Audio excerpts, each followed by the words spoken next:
Daniel, he knows Daniel can win this fight. It's not about his ability. He's got the ability. He's got the power. He's got the boxing ability. He's got a fabulous jab. We know he can punch with both hands. Now is a different machine. Self-confidence will be... And time waits for no man, as the saying goes. I just think that this is a fight it's exciting. It's a good fight. You've got to make Usyk the favourite, but it's a fight that Daniel Dubois... Carl Froch speaks like a man trapped between logic and loyalty. On one hand, he's too seasoned not to recognize what Usyk brings to the table: elite movement, masterful timing, and a boxing IQ that sits at the top of the food chain. On the other, he's clinging to hope, painting a picture of a reinvented Dubois. But here's the thing: Froch's hesitation says more than his words ever could. Why suggest that Usyk should steer clear of the Felt like you land a shot on here, this is a good shot, it's a body shot. The referee didn't do that. Bottom part of the glove was on the actual shorts, on his scrotum area, really quite low, too low really. So it was a legitimate low blow. Had Usyk been told that's not a low blow and rematch unless there's fear hidden behind the facade? Why entertain the idea of avoidance unless you suspect danger brewing in the shadows? The truth is, Daniel Dubois is brimming with confidence, sure. He's built himself back physically, looks more composed, and talks like a man on a mission. But Usyk dismantles confident men for a living. He doesn't just beat them, he unravels them methodically, breaking down their belief system round after round. Dubois might be walking taller, but Usyk has been making giant stumbles. And I felt sorry for Daniel on Saturday night. He could have become, on another day, with a different referee in a different location, whether it was the right decision or the wrong decision, he could have become a... since his cruiserweight days. Confidence is good, but only if it's built on foundation, not fantasy. And Usyk? He's not here to validate dreams, he's here to crush them. Ben Shalom, Dubois's promoter, is trying his best to paint his fighter as a misunderstood warrior, a gladiator who is robbed of glory by a controversial low blow and an unforgiving referee. But let's not get caught in the fog. Shalom's version of events sounds like a rewrite. Dubois is certainly a much more dangerous fighter than he was, so he does have a chance to win the fight. But in saying that, I've backed against Usyk a couple of times, and specifically the fight of history. Since when did surviving 9 rounds equate to dominance? Since when did getting outboxed become a badge of honor? Let's be brutally honest. Dubois didn't take the lion's den. He escaped it. Usyk was in control. Every jab, every feint, every movement carried intent. Blaming the referee is a reach, a straw grasped in desperation. Because real champions don't complain about geography or officiating. I give Dubois a shot in that fight. It's a good time. I mean, a little bit of inactivity because of the fight falling through against Joseph Parker, but, you know, it's exciting. And I think definitely dominate no matter where they are. And on that night, Dubois was not in the same league. Carl Frampton adds his voice to the mix, joining the chorus of those praising Dubois's growth. Frampton's a fighter, a former world champion, and he understands what improvement looks like, but growth doesn't automatically mean you've closed the distance. Dubois might have added size, a bit more variety, and some mental grit, but that doesn't erase the gap between him and a man like Usyk. This isn't... Oleksandr Usyk is the consummate professional, all right? He's not going to be easy. I don't care how you come at him. He's a consummate professional. He's unique in that he'll bring the fight to you 1 minute, and then the next minute, he's moving and grooving. It's hard to catch up to. Just about what you've gained. It's about whether you've caught up to genius. And Usyk operates on levels few can even comprehend, let alone match. Improvement is a good story, but stories don't win fights. Skill does. Then comes Eddie Hearn, the king of the cell, the master of the mic. Hearn knows his role. He's there to push the narrative that Dubois has a shot, to keep interest high and belief bubbling. But even he can't spin away from the glaring reality. His words have the tone of a man marketing a prayer, not a plan. To say Dubois has a chance is like saying lightning could strike twice, possible, but not probable. Hearn knows what Usyk is. He knows this man doesn't need warm-up fights or soft touches to stay sharp. He trains like a machine and performs like a surgeon. If Dubois' only chance lies in landing one perfect shot at one perfect moment, then this isn't a strategy, it's blind hope. And the worst thing about blind hope is that it never survives contact with reality. It's not an easy task.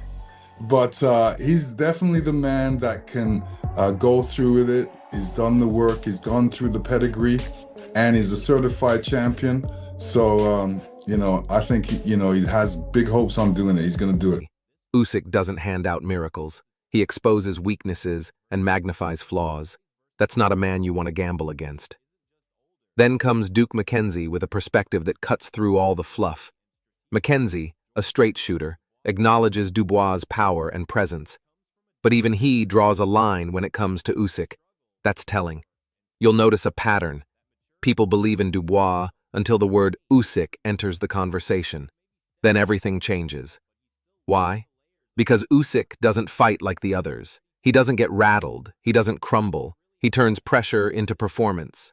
McKenzie puts it perfectly. Machines break down under stress, and Usyk is the master of applying stress in waves. Relentless, calculated, inevitable.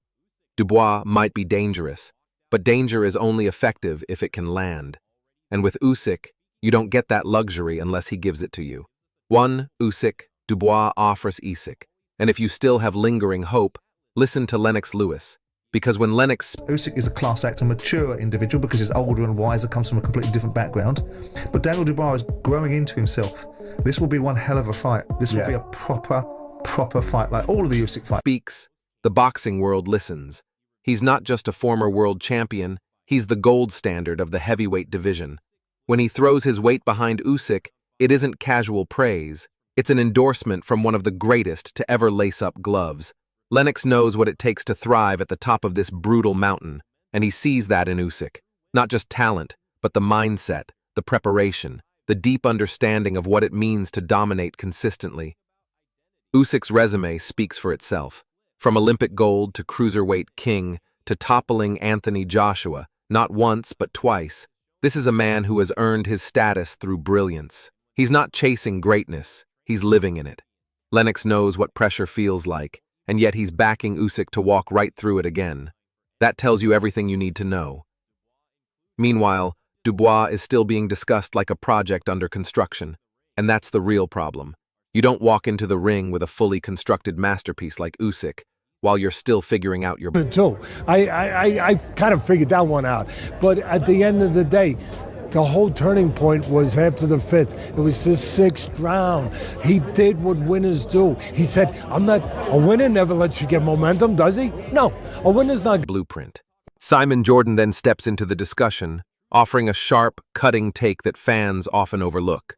This isn't just a fight between youth and experience.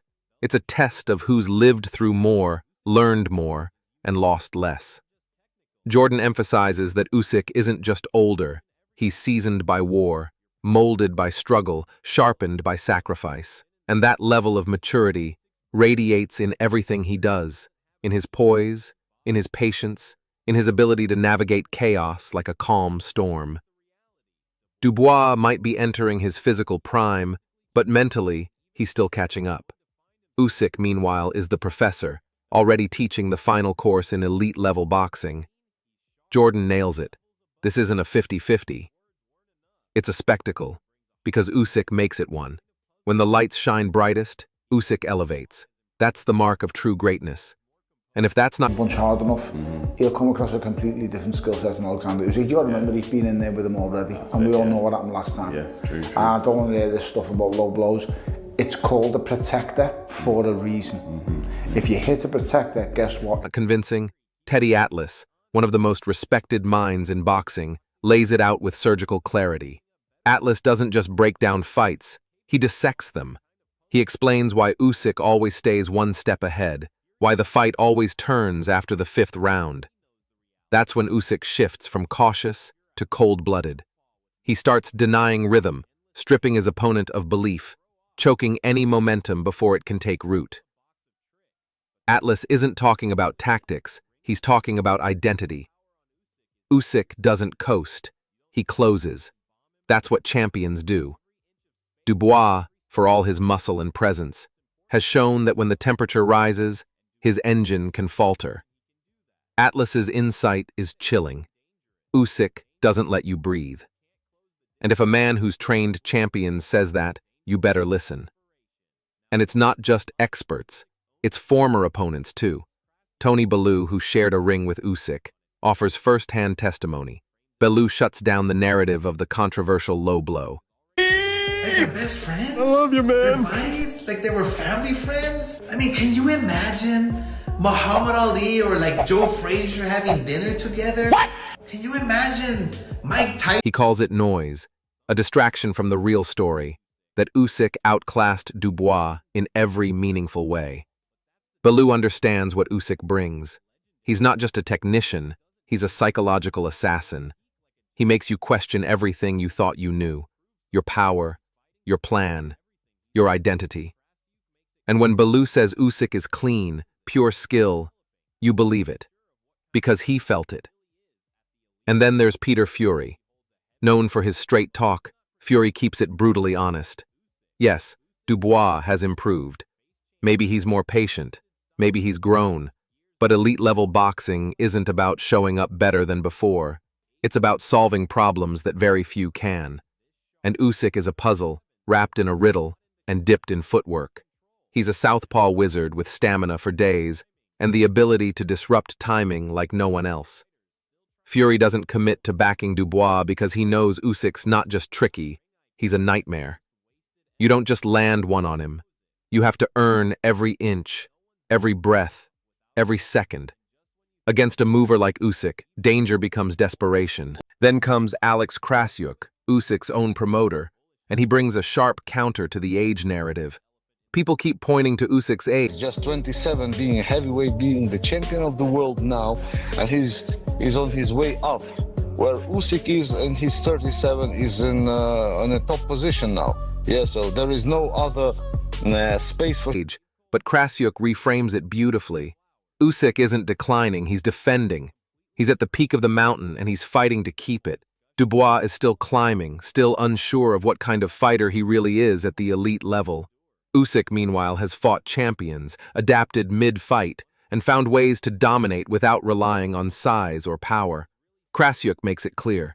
Usyk at 37 isn't in decline. He's in control. He's mastered timing, movement, and the art of exposing flaws. Dubois might be younger, but youth without direction is just wasted motion, and Usyk has all the direction in the world. Dave Coldwell delivers the final dose of reality. He respects Dubois, acknowledges his power and confidence, but Coldwell doesn't ignore the truth. Usyk isn't just another name. He's a different breed entirely. Even with the miles on the clock, even after grueling fights and the war against Fury, Usyk remains elite. He doesn't age, he adapts. And that so-called turning point in the last fight, that shot Dubois landed, it wasn't a weakness, it was a wake-up call. And after that, Usyk punished him. Coldwell says it straight. Usyk doesn't need to be at 100% to beat Dubois at 100%. That's the gap in class. And good fight. Where Dubois is now, he's very confident, very bullish. But Usyk's older, he's had more wear and tear. The fights with Fury have taken a lot out of him. Don't underestimate that. But Usyk's just, he's a different animal. He's a different animal. And ultimately, you got to remember, take away that one shot, whether you thought it was low or not, that one bit of drama, take away. Once Usyk switches on, it's game over. There's no playbook, no formula, no blueprint. Now as the rematch looms, the stakes couldn't be higher. If Dubois wins, it's the upset of the decade, a moment that flips the heavyweight division on its head and redeems years of setbacks. But if Usyk wins again, the door slams shut on Dubois' world title dreams, maybe for good. This isn't just a fight, it's a defining moment. On one side, you have Oleksandr Usyk, the undefeated maestro of movement, a man who's conquered every division he's entered, silenced every doubter, and walked through fire with a smile. On the other, Daniel Dubois, rebuilt, recharged, and trying to erase the memory of the night Usyk exposed him. The question isn't just who's better, it's who can survive the pressure, who can thrive under the brightest lights. Because make no mistake, this is legacy versus redemption, genius versus brute force, cold calculation versus burning emotion. So, who are you backing? The undefeated Ukrainian tactician who's never tasted defeat, or the rebuilt British bomber looking to rewrite history? Drop your thoughts below. Are you Team Usyk? Or is Dubois about to shake the boxing world to its core?